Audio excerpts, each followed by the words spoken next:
নমস্কার বন্ধুরা, তোমরা সবাই কেমন আছো? আশা করি সকলে খুবই ভালো আছো। পম্পা সিম্পল কুকে সবাইকে স্বাগত। চলে এলাম আজকে তোমাদের সঙ্গে দারুণ একটা রেসিপি শেয়ার করতে, যেটা ভাত, রুটি, পরোটা সব কিছুর সঙ্গেই দুর্দান্ত হয় খেতে।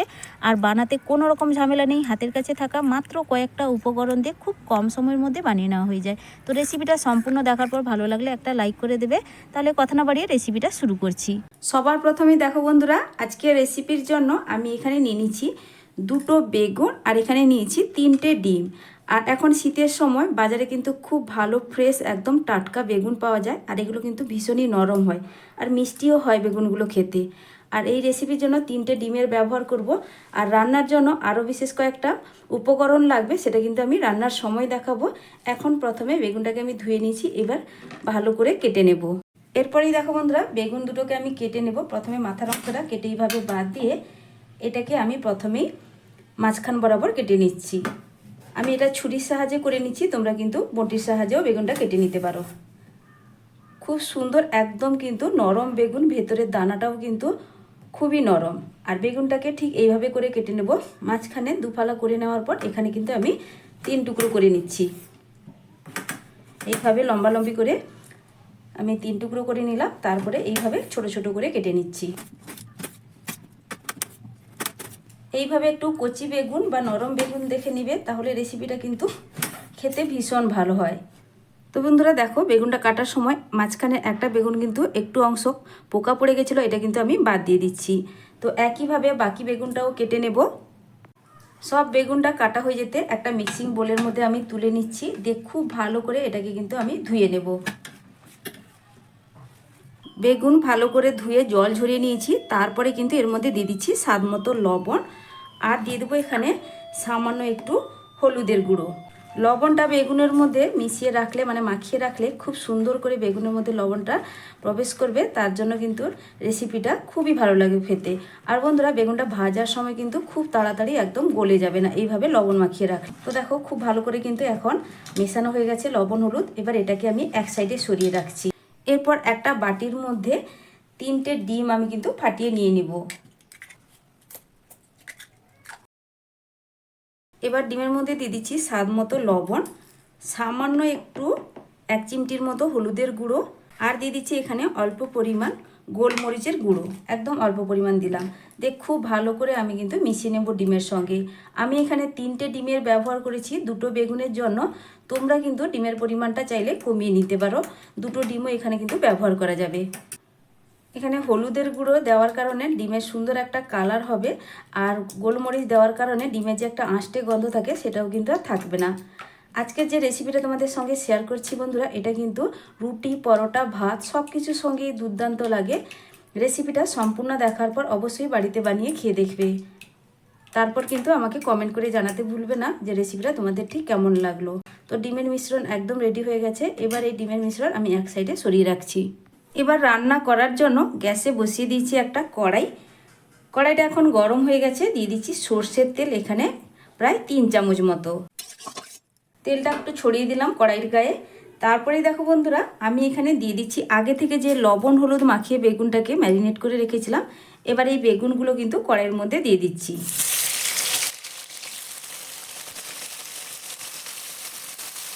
গ্যাসের ফ্লেমটা কিন্তু বাড়িয়ে রেখে বেগুনটাকে এখানে ভেজে নিতে হবে।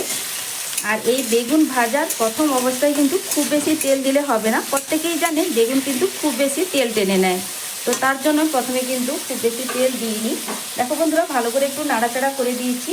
আমি এখানে 1.5-2 মিনিটের জন্য একটু ঢাকা দিয়ে দিলাম।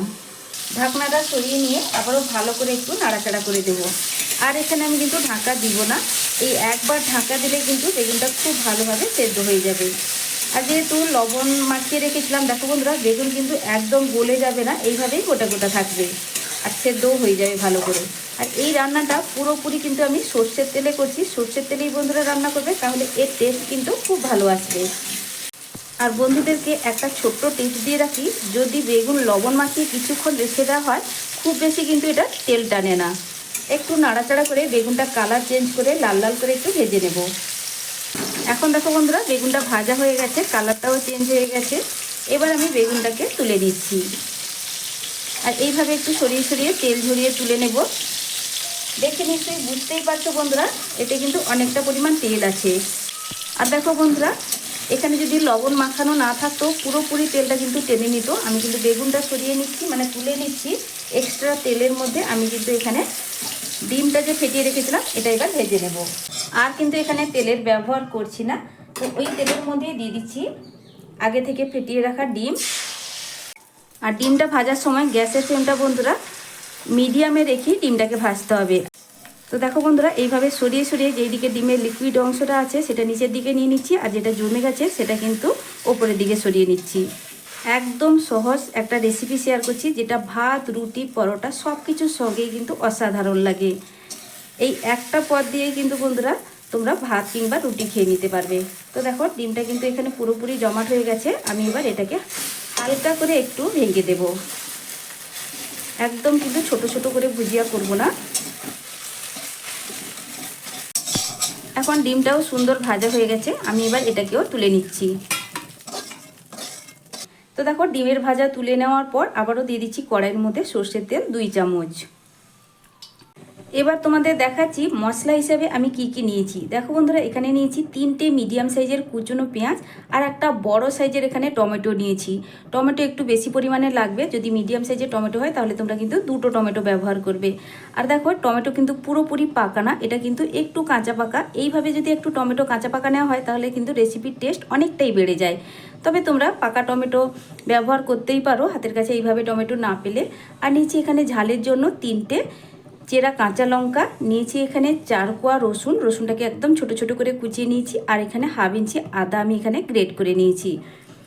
এবার সবার প্রথমেই আমি এই তেলের মধ্যে দিয়ে দেব কুচনো রসুন। প্রথমে রসুনটাকে হালকা একটু ভেজে নেব। এবার আমি দিয়ে দিচ্ছি এর মধ্যে গ্রেট করা আদা আর কাঁচা লঙ্কা। আর হ্যাঁ বন্ধুরা, আমি এখানে 3টে ঝালের ব্যবহার করেছি কাঁচা লঙ্কা, তোমরা কিন্তু এখানে বাড়িয়ে কমিয়ে নিতে পারো।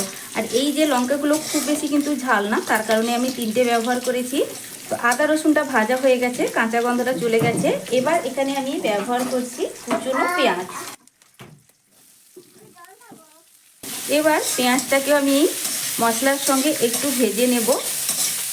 একদম কিন্তু লালচে করে ভাজার প্রয়োজন নেই, হালকা একটু করে ভেজে নিতে হবে। পেঁয়াজের কালারটা বন্ধুরা দেখো ঠিক এইভাবে একটু চেঞ্জ হয়েছে।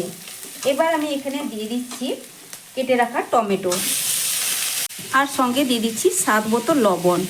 যেহেতু বেগুনের মধ্যেও লবণ দেওয়া আছে আর ডিমের ভুজিয়ার মধ্যেও কিন্তু লবণটা দেওয়া আছে, সেই স্বাদ বুঝেই কিন্তু এখানে লবণটা দিতে হবে। আমি এখানে মশলার পরিমাণ বুঝে লবণটা দিয়ে দিলাম। আবারও ভালো করে একটু নাড়াচাড়া করে নেব। আর এইভাবে লবণটা দিয়ে দিলে টমেটো তাড়াতাড়ি ভাজা হয়ে যাবে আর খুব সুন্দর নরম হয়ে গলে যাবে। 2-4 বার একটু নাড়াচাড়া করে নিয়েছি। এবার একটু এই মশলাটাকে মানে টমেটোটাকে নরম হওয়ার জন্য আমি ঢাকা দিয়ে দেবো 1.5-2 মিনিটের জন্য। গ্যাসের ফ্লেমটা এখন একটু লোতে করে দিলাম। এবার ঢাকনাটা সরিয়ে নিলাম। দেখো বন্ধুরা, টমেটো কিন্তু খুব ভালো করেই নরম হয়ে গেছে। আবারও ভালো করে একটু নাড়াচাড়া করে নিয়ে এখানে এবার আমি দিয়ে দিচ্ছি ভেজে রাখা বেগুন। এবার মশলার সঙ্গে বেগুন ভালো করে নাড়াচাড়া করে মিশিয়ে দেব। যেহেতু বেগুনটা খুব সুন্দর করে ভাজা আছে আর নরম হয়ে গেছে, এইভাবে খুন্তির সাহায্যে একটু ম্যাশ করে দিলে দেখবে খুব সুন্দর করে মিশে যাবে। একদম কিন্তু খুব ভালো করে ম্যাশ করব না, একদম আলতো হাতে হালকা করে একটু ম্যাশ করে দিচ্ছি। এই রেসিপি এতটাই ভালো হয় খেতে যে একবার যদি বাড়িতে বানাও তাহলে দেখে বাড়ির বড় থেকে ছোট সবাই ভীষণ পছন্দ করবে। আর উপকরণও কিন্তু খুব বেশি লাগে না, আর হাতের কাছে এইসব উপকরণ কিন্তু সবার ঘরেই থাকে। তো রেসিপি বানানোর পর ভালো লাগলে আমাকে কিন্তু কমেন্ট করে জানাবে বন্ধুরা। এই অবস্থায় তোমরা একটু লবণটাও চেক করে দেখে নিতে পারো, যদি প্রয়োজন মনে হয় এখনই কিন্তু লবণটা দিয়ে দিতে হবে। তো আমি কিন্তু দেখে নিয়েছি এখানে একদম লবণের পরিমাপটা আমার ঠিকঠাক আছে। রান্নাটা প্রায় আমার কিন্তু শেষের দিকে। তো বেগুন খুব সুন্দর করে মশলার সঙ্গে মিশে গেছে, আর দেখো খুব সুন্দর কিন্তু তেলও ছেড়ে দিয়েছে। এরপরে আমি দিয়ে দিচ্ছি ভেজে রাখা ডিম। ডিমটা দেওয়ার পরেও খুব ভালো করে একটু মিশিয়ে দিচ্ছি। এইভাবে যে ডিমের বড় বড় একটু টুকরো অংশ রেখেছি, এতে কিন্তু রেসিপিটা খেতে ভীষণ ভালো লাগে। আর একটা কথা এখানে বলি বন্ধুরা, তোমরা যারা ডিম পছন্দ করো না বা ডিম দিয়ে রান্না করতে চাও না, সেক্ষেত্রে শুধু বেগুন দিয়েও কিন্তু রেসিপিটা বানিয়ে নিতে পারো। শুধু বেগুন দিয়েও কিন্তু খেতে খুব ভালো হয়। আর এই রান্নাটা একটু শুকনো শুকনো হলে খেতে বেশি ভালো লাগে। এই রান্নায় খুব বেশি কিন্তু গুঁড়ো মশলার ব্যবহার লাগে না, তোমরা তো দেখলে। আর ঝালের জন্য শুধুমাত্র এই কাঁচা লঙ্কাটাই ব্যবহার করেছি, কোনো রকম গুঁড়ো ঝাল মশলা ব্যবহার করিনি। তো দেখো বন্ধুরা, রান্নাটা কিন্তু প্রায় কমপ্লিট আমার। এবার আমি কিন্তু দিয়ে দিচ্ছি বেশ কিছুটা ধনেপাতা কুচি। ধনেপাতা কুচি যে কোনো রেসিপিতেই শীতের সময় খুবই ভালো লাগে। একদম ফ্রেশ ধনেপাতা কুচি কিছুটা পরিমাণ দিয়ে দিলাম। আর যারা একদম ধনেপাতা পছন্দ করো না বা দিতে চাইছো না, তারা ধনেপাতাটা স্কিপ করবে। এইভাবেই তোমরা নামিয়ে নেবে। খুব ভালো করে ধনেপাতা মিশিয়ে নেব। আমার এখানে রান্না পুরোপুরি কমপ্লিট। গ্যাসের ফ্লেম বন্ধ করে দিলাম, দিয়ে এটাকে একটা পাত্রের মধ্যে আমি তুলে রাখছি। তো বন্ধুরা দেখো, আমি এখানে একটা প্লেটে সাজিয়ে নিয়েছি। দেখতে কতটা লোভনীয় লাগছে, দেখতেও যেমন সুন্দর হয়, এই রেসিপিটা খেতেও কিন্তু দুর্দান্ত লাগে। ভাত রুটি যে কোনো কিছুর সঙ্গে তোমরা কিন্তু অবশ্যই একবার হলেও ট্রাই করে দেখো, দেখবে বারে বারে বানাতে ইচ্ছে করবে। তো আমার এই আজকের ডিম বেগুনের রেসিপিটা তোমাদের কাছে কেমন লাগলো কমেন্ট করে জানাবে বন্ধুরা। আর যদি ভালো লেগে থাকে তাহলে লাইক শেয়ার সাবস্ক্রাইব করে আমার পাশে থাকবে। আজকের মতো টাটা, ফিরে আসছি নতুন এক রেসিপি নিয়ে। তোমরা সকলে ভালো থেকো, সুস্থ থেকো। আর নতুন বন্ধুরা, রেসিপি ভালো লাগলে চ্যানেলটি একটু ঘুরেও দেখতে পারো। যদি ভালো লাগে তাহলে আমার চ্যানেলটা সাবস্ক্রাইব করে পাশে থাকা বেল আইকনটা প্রেস করে রাখবে। নতুন ভিডিও ছাড়ার সাথে সাথেই নোটিফিকেশান তোমাদের কাছে পৌঁছে যাবে। এতক্ষণ পর্যন্ত আমার রেসিপিটা দেখার জন্য অসংখ্য অসংখ্য ধন্যবাদ আমার সকল বন্ধুদেরকে।